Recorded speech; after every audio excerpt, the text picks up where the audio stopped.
સાથીઓને શુભ સંધ્યા।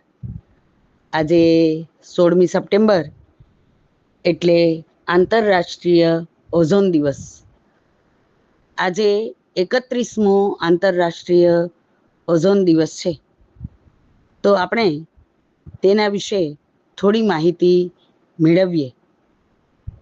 સૌપ્રથમ તો તેની શોધ ક્યાં અને ક્યારે થઈ, તો ઈસવીસન 1840માં સ્વીડનમાં ક્રિશ્ચિયન ફ્રેડરિક સોબે નામના વૈજ્ઞાનિકે બાલી શહેરમાં ઓઝોનની શોધ કરી અને તેનું અણુસૂત્ર છે O3, એટલે તે ઓક્સિજન સાથે સંયુક્ત રીતે ભળીને બને છે અને તેનો કલર છે એ આછો આસમાની રંગનો છે। તેનું નામ ઓઝોન કઈ રીતે પડ્યું, તો ગ્રીક ભાષામાં ઓઝેન એટલે એક વિલક્ષણ ગંધ। આ શોધ 1865માં થઈ અને એનું નામ ઓઝેન નામની વિલક્ષણ ગંધને કારણે તેનું નામ ઓઝોન પડ્યું। હવે ઓઝોનનું કાર્ય શું મેન, તો પૃથ્વી પર આવતા જે સૂર્યના પારજાંબલી કિરણો છે એને રોકવાનું મેઇન કાર્ય એ ઓઝોન કરે છે। જો ઓઝોન વાયુ ન હોય તો પૃથ્વી ઉપર સૂર્યના કિરણો સીધા આવે અને તેના કારણે ઘણું બધું નુકસાન થાય। આપણાથી સૂર્યની ગરમી વહન જ ન કરી શકાય એ પ્રકારની ગરમી આપણા ઉપર પડે। હવે એ ઓઝોન છે એ સૌ પ્રથમ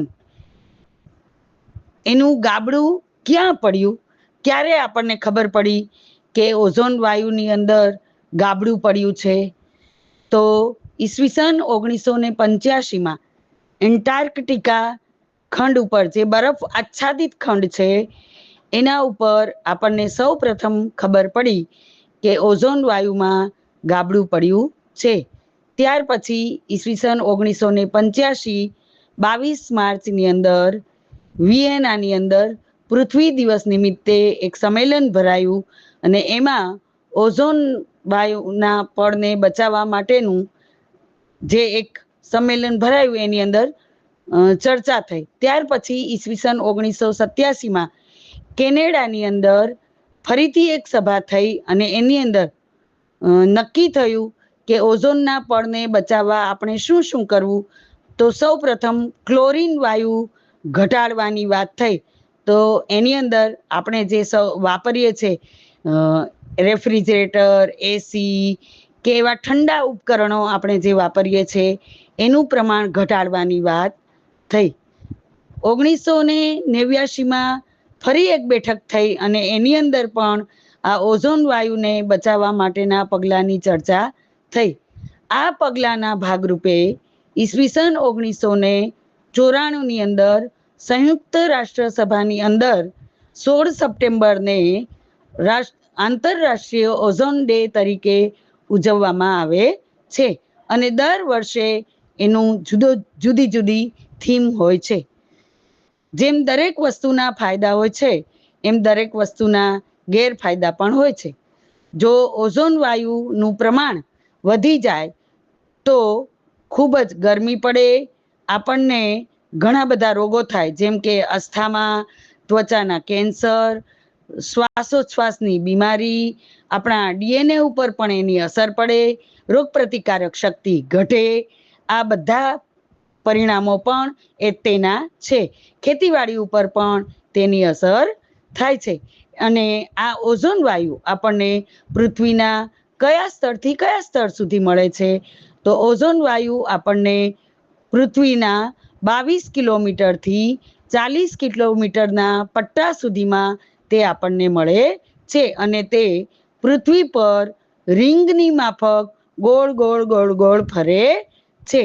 આ રીતે આ ઓઝોન દિવસ સંયુક્ત રાષ્ટ્ર સંઘે 1994થી તેની સ્થાપના કરી છે અને આપણે 31 વર્ષથી આ ઓઝોન ડે ઉજવીએ છીએ.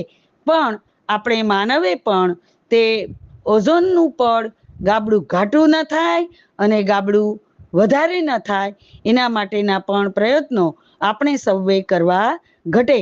કારણ કે દરેક વસ્તુ છે એની પાછળ નાશ કે વિનાશ, દરેક પાછળ આપણે માણસ જ જવાબદાર છીએ. જેમ કે અત્યારે ગરમી વધી છે તો આપણે વૃક્ષોનું છેદન કરીએ છીએ એટલે વરસાદ, ગ્લોબલ વોર્મિંગ આ બધાના પ્રશ્નો વધ્યા છે. એ જ રીતે આપણે અતિશય ઠંડા ઉપકરણો વાપરીએ છીએ, એના કારણે ઓઝોનનું સ્તર ધીરે ધીરે ઘટતું જાય છે અને એના કારણે આપણને તકલીફો વધતી જાય છે. પણ 1989માં નક્કી કરવામાં આવ્યું કે 2050 સુધીમાં ઓઝોન સ્તરને પૃથ્વી માટે જેટલું જરૂરી છે એટલા લેવલમાં લાવી દેવું. આ બધા પગલાં આપણા વિશ્વ કક્ષાના લોકો, વૈજ્ઞાનિકો કરી રહ્યા છે અને તે સૌને સાથ સહકાર આપવો તે આપણી સૌની ફરજ છે.